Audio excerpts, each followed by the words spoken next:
Hello guys, welcome back to TFD. So today we've got to talk about something that honestly had a lot of people panicking for no reason. And that's the contract situation surrounding Sophie Cunningham after we saw what Lexi Hull got paid. Because the moment that Lexi Hull contract dropped, I saw people losing their damn minds. Everyone immediately jumped to, oh my God, Sophie Cunningham is about to get $1 million. And I'm sitting there like, no, that was never happening. Not with this team, not with how the money is structured. And I'm going to break it down in a way that actually makes sense because a lot of people clearly don't understand how tight things are for the Indiana Fever right now. Let's just start with the obvious. If Sophie Cunningham got paid $1 million, like a full million, the Fever would be in serious trouble. I'm not exaggerating when I say this. To actually field a legal roster under the cap, they would have had to make a brutal decision. And yes, that decision could have involved moving someone like Caitlin Clark. Yeah, I said it. And I know that sounds insane. People hear that and go, there's no way. But that's because people don't understand contract protections. Here's the reality. Not all contracts are protected the same way. Someone like Aaliyah Boston has stronger protections built into her situation. Caitlin Clark, right now, does not have that same level of protection. So if you completely blow up your cap sheet, you're not just magically keeping everyone. That's not how this shit works. So when I saw the panic about Sophie getting $1 million, I already know it wasn't real. It couldn't be real. Now, fast forward to the actual deal, around $665K. And look, let's be clear. This is still a good deal for Sophie Cunningham. She probably left money on the table. I genuinely believe that. On the open market, she could have pushed closer to $800K, maybe even more, depending on the situation. But this is where things get interesting and honestly frustrating when you compare teams across the league. Take a team like the New York Liberty. They've got multiple max-level players. Multiple. Same story when you look at teams like the Los Angeles Sparks trying to stack talent. And people ask, how the hell can they afford that? But Indiana can't even handle one max extension. It comes down to structure. Those teams have something the Fever don't.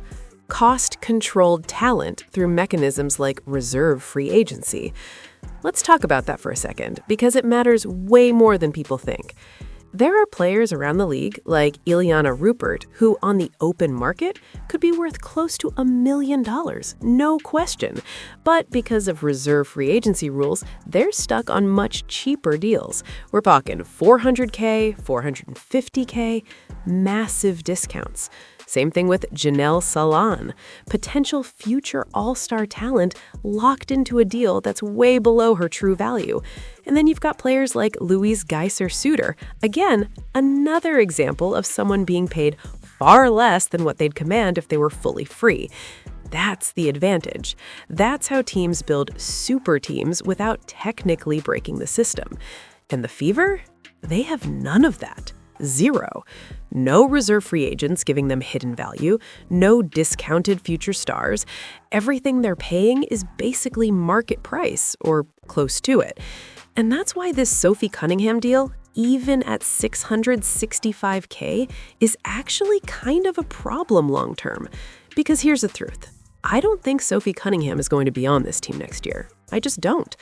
Not because she's bad, not because she doesn't fit, but because they literally might not be able to afford her again.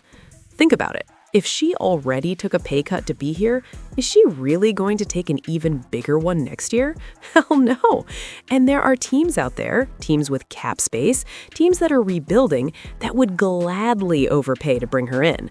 You're telling me a team trying to stay relevant wouldn't throw $1.1, $1.2 million at her just to be the face of the franchise for a season?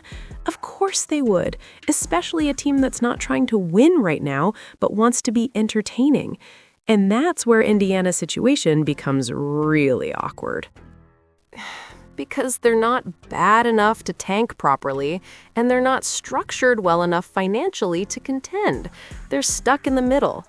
Now, let's talk about the bigger issue, extensions, because this is where things get scary. the Indiana Fever might not even be able to afford a max extension for Caitlin Clark next year. Yes, that's real. Unless Aaliyah Boston takes less money, which she shouldn't have to do, the math just doesn't work. And that's the consequence of how they've built this roster. They've paid solid role players solid money. Players like Misha Hines-Allen, and look, I'll say it straight up, around $500K for her in this market, that's a good deal. That's fair value. But all those fair deals add up. And when you stack enough of them together, suddenly you don't have space for your stars. That's the problem. Other teams are getting players worth $700, $800K for $300K because of system advantages. Indiana is paying closer to true value across the board, so when it comes time to pay your franchise players, you're stuck.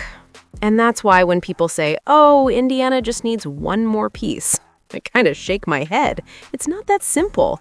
This might take years to fix.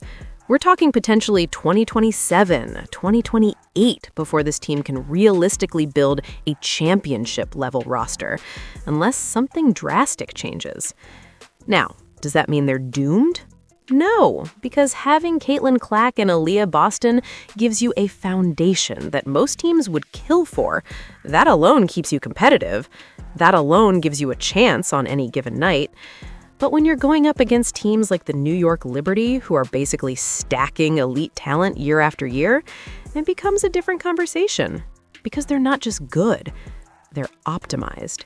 And Indiana right now, they're not optimized. They're functional, they're competitive, but they're not built efficiently.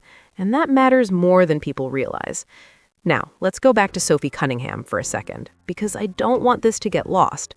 This deal, in isolation, is good. If this was a 2-year deal, I'd love it. If the Lexi Hull contract was shorter and Sophie's was longer, even better. But the way it's structured right now, it creates pressure. Because next offseason, you're right back in the same situation, except worse. More contracts, more decisions, less flexibility. And unless Sophie is willing to take another massive pay cut, which again, why the hell would she, it's going to be very hard to keep her. So yeah, we're in a weird spot. Financially tight, structurally limited, and trying to compete in a league where some teams just have built-in advantages. That's the reality. And it's frustrating. Because this team has done one thing right. They've drafted elite talent.